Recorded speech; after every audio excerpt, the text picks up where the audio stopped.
राधे राधे।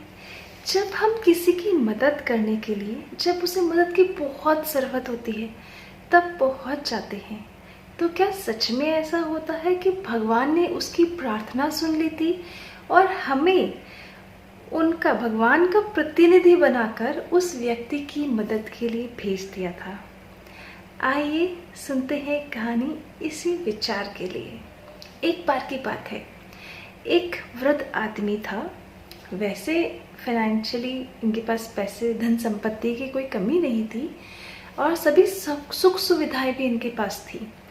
पर एक दिन एक रात को अचानक 10:30 बजे करीब उन्हें अचानक कुछ बहुत तेज़ एलर्जी हो जाती है और उस एलर्जी से वो बड़े परेशान से बेचैन से हो जाते हैं।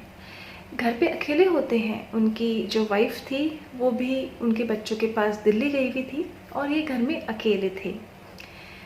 इनके पास एक ड्राइवर हुआ करता था पर वो 10 बजे ही रात को चला जाता था, तो आज इनके पास वो ड्राइवर की फैसिलिटी भी अवेलेबल नहीं थी।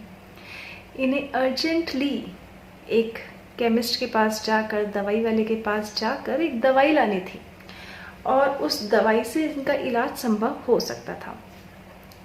अब कोई और साधन उपलब्ध नहीं था, ना घर में कोई और था, ना इनके पास इनका ड्राइवर था।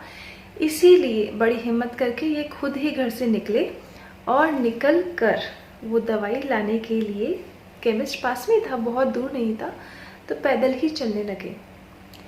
चलते चलते बस घर से निकलकर मंदिर तक पहुँचे थे कि बहुत तेज बारिश शुरू हो गई और एलर्जी भी इतनी थी कि दवाई लेने जाना ज़रूरी था।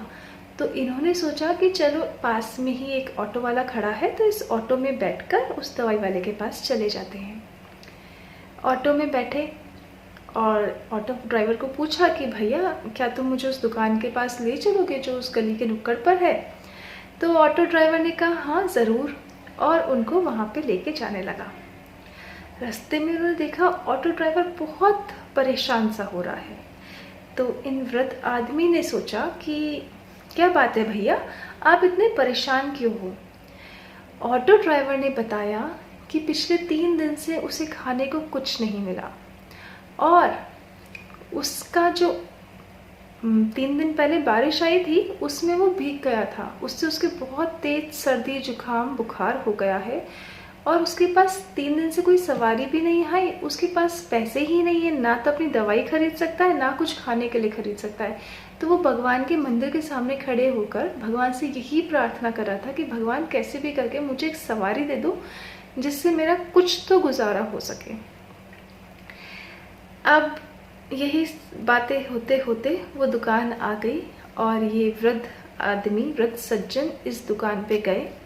इन्होंने अपनी एलर्जी की दवाई जो इन्हें लेनी थी वहाँ से ली और साथ में इस ऑटो ड्राइवर के लिए भी कुछ दवाइयाँ पैक करवा ली। अब दवाई लेकर इन्होंने पास ही जो इस मेडिकल की शॉप थी, केमिस्ट था, इसके पास में ही एक रेस्टोरेंट था, वहाँ से छोले भटूरे भी पैक करा लिए और पैक कराकर वापस आके ऑटो में बैठ गए और ऑटो वाले को वापस उसी मंदिर पे ले जाने के लिए कहा जहाँ से वो ऑटो लेकर बैठे थे। ऑटो वाले वापस मंदिर में पहुँचा। वहाँ पे जाकर इन वृद्ध सज्जन ने ये दवाई और छोले भटूरे इस आदमी को दिए और समझा दी कि आपको दवाई ऐसे ऐसे लेनी है, पहले आप छोले भटूरे खा लीजिएगा और फिर इस दवाई को ले लीजिएगा। ये ऑटो वाला बड़ा हैरान कि क्या सच में आप मेरे लिए छोले भटूरे लाए हैं और मेरे लिए दवाई लाए हैं, और उनके चरण छूने लगा। तो उसने कहा अरे भाई, बोले आप क्या साक्षात भगवान हैं? तो उन्होंने कहा नहीं नहीं, मैं भगवान नहीं हूँ, मैं तो एक मामूली सा इंसान हूँ जो बस अपनी दवाई लेने गया था और तुमने बताया इसलिए मैंने तुम्हारी दवाई भी ले ली, इसमें मतलब कोई बड़ी बात नहीं है। ऑटो वाले ने कहा आपको पता है, मैंने आपको बताया ही था कि मैं इस बीमारी से बहुत परेशान हो रहा था और मेरे पास पैसे नहीं थे, तो मैं भगवान से यही प्रार्थना कर रहा था कि भगवान कैसे भी करके मुझे सवारी दे दो जिससे मैं कुछ खाने को ले सकूं और कुछ दवाई ले सकूं, और भगवान ने मुझे आपके रूप में यहाँ भेज दिया। और आपको एक बात बताऊं, मैं 3 महीने से बहुत इच्छा कर रहा था। मैंने कभी छोले भटूरे खाए नहीं थे, पर किसी से उसका नाम सुना था कि छोले भटूरे ऐसे होते हैं। और 3 महीने से मेरी बहुत इच्छा थी कि मैं छोले भटूरे खाऊं।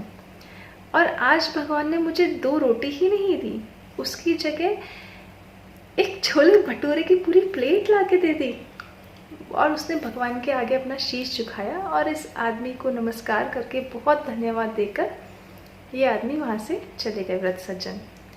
फिर उन्होंने सोचा कि भगवान ने वाकई में, क्योंकि इस आदमी ने भगवान से प्रार्थना करी थी, तो क्या वाकई ही भगवान ने ऑल ऑफ अ सडन एकदम से रात में 10:30 बजे ही मुझे ये कष्ट दिया, ये एलर्जी दी, जिस एलर्जी की वजह से, अगर ये एलर्जी उससे पहले होती तो मैं ड्राइवर को भेजता, वो दवाई लेकर आ जाता और मैं इस आदमी की मदद नहीं कर पाता। तो क्या भगवान ने चाह कर मुझे एलर्जी उस टाइम पे दी जब मुझे घर से निकलना था? और फिर मैं बाहर आया, बाहर आके अगर बारिश नहीं होती तो मैं पैदल पैदल ही जाता, पर बारिश आ गई इसलिए मुझे ऑटो करना पड़ा। और इस आदमी के दर्द को मैं समझ सका।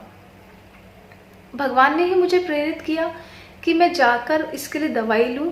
और उस रेस्टोरेंट में जहाँ पे मैं गया था, इसके लिए खाना लिया था, वहाँ पे बहुत सारी चीज़ें थी, कचौरी, समोसा था, थाली थी, बहुत सारी चीज़ें थी, पर क्यों मैंने वहाँ पे सिर्फ छोले भटूरे ही मंगाए? ये सब भगवान की इच्छा से ही हुआ है और भगवान ने मुझे अपना प्रतिनिधि बनाकर इसकी मदद करने के लिए भेजा है। आज इस आदमी की मदद कर कर इन व्रत सज्जन को बहुत अच्छा लग रहा था और मन ही मन भगवान का बहुत धन्यवाद कर रहे थे कि भगवान आपका बहुत बहुत धन्यवाद कि आपने मुझे ये मौका दिया कि मैं इस आदमी की मदद कर सकूं। अगर आपको भी जीवन में कोई मौका मिले कि आप किसी की मदद कर सकें तो पीछे मत हटिएगा, उसे भगवान की आज्ञा समझकर उसकी मदद ज़रूर करिएगा, क्योंकि बहुत लोगों को हमारी सबकी बहुत ज़रूरत है। राधे राधे।